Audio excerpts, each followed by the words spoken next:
बारामूला के इलाके गुलनार पार्क इलाके में सस्पेंशन ब्रिज के करीब दरियाई जहलीम में डूबकर एक नौजवान की मौत हो गई। एन शाहिदीन का कहना है कि वाकया दोपहर के वक्त पेश आया, जब एक लड़का और लड़की को दरियाई जहलीम के किनारे देखा गया। फिर अचानक पांव फिसलने से लड़की दरिया में गिर गई। लड़की को बचाने के लिए लड़के ने दरिया में छलांग लगा दी। इस शख्स ने लड़की को तो बचा लिया, लेकिन बदकिस्मती से वो खुद पानी में बाहर ना आ सका। वाकये के फौरन बाद मकामी पुलिस, मकामी माहिगीर और SDRF की टीम मौके पर पहुंची, जिसके बाद लाश को बाहर निकाला।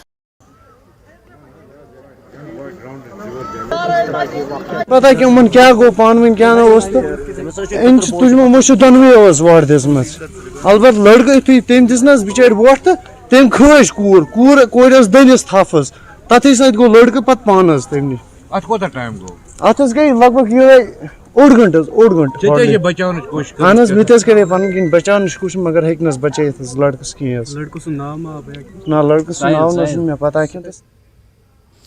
शोपियां के मैदानी इलाकों के साथ साथ दूर दराज के इलाकों में स्कूल दोबारा खुले। बच्चों की बर्फ की सफेद परतों के दरमियान स्कूल यूनिफॉर्म में बैग के साथ स्कूल की तरफ जाते हुए देखे गए। तलबा का कहना था कि उन्हें मौसमी सरमा की तातीलात में अपने असातिज़ा, स्कूल के अमले और स्कूल के दोस्तों की कमी महसूस होती है और उम्मीद है कि ये साल पुरअमन गुजरेगा।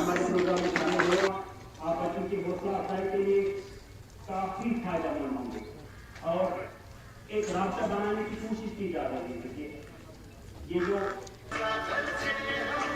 हम 3 महीनों के बाद आए स्कूल और हम बहुत खुश हैं। बहुत टाइम बाद हम अपने उस्तादों से मिले, बातें की, असेंबली हुई और हम बहुत खुश हैं। SHO भी आए थे यहाँ, उन्होंने हमारा वेलकम किया, हम बहुत खुश हुए। बिल्कुल आप सही बोल रहे हैं, सही फरमा रहे हैं कि आज बिल्कुल 90 दिन के बाद स्कूल खुल गया तो हमें बहुत खुशी हुई।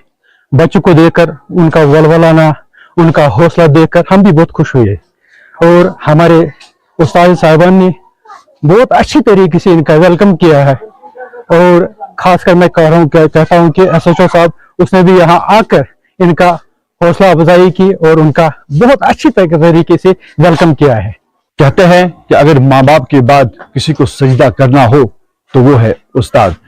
उस्ताद ऐसा कौम का मेमार होता है जो बच्चों को अंधेरे से निकालकर रोशनी में ले जाता है।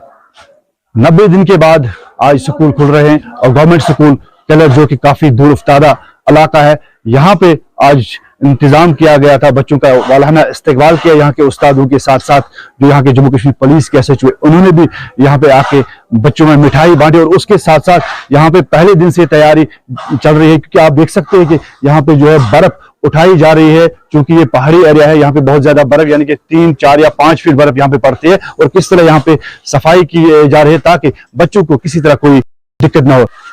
इरशाद मलिक, न्यूज़ 18 नेटवर्क, शोपियां।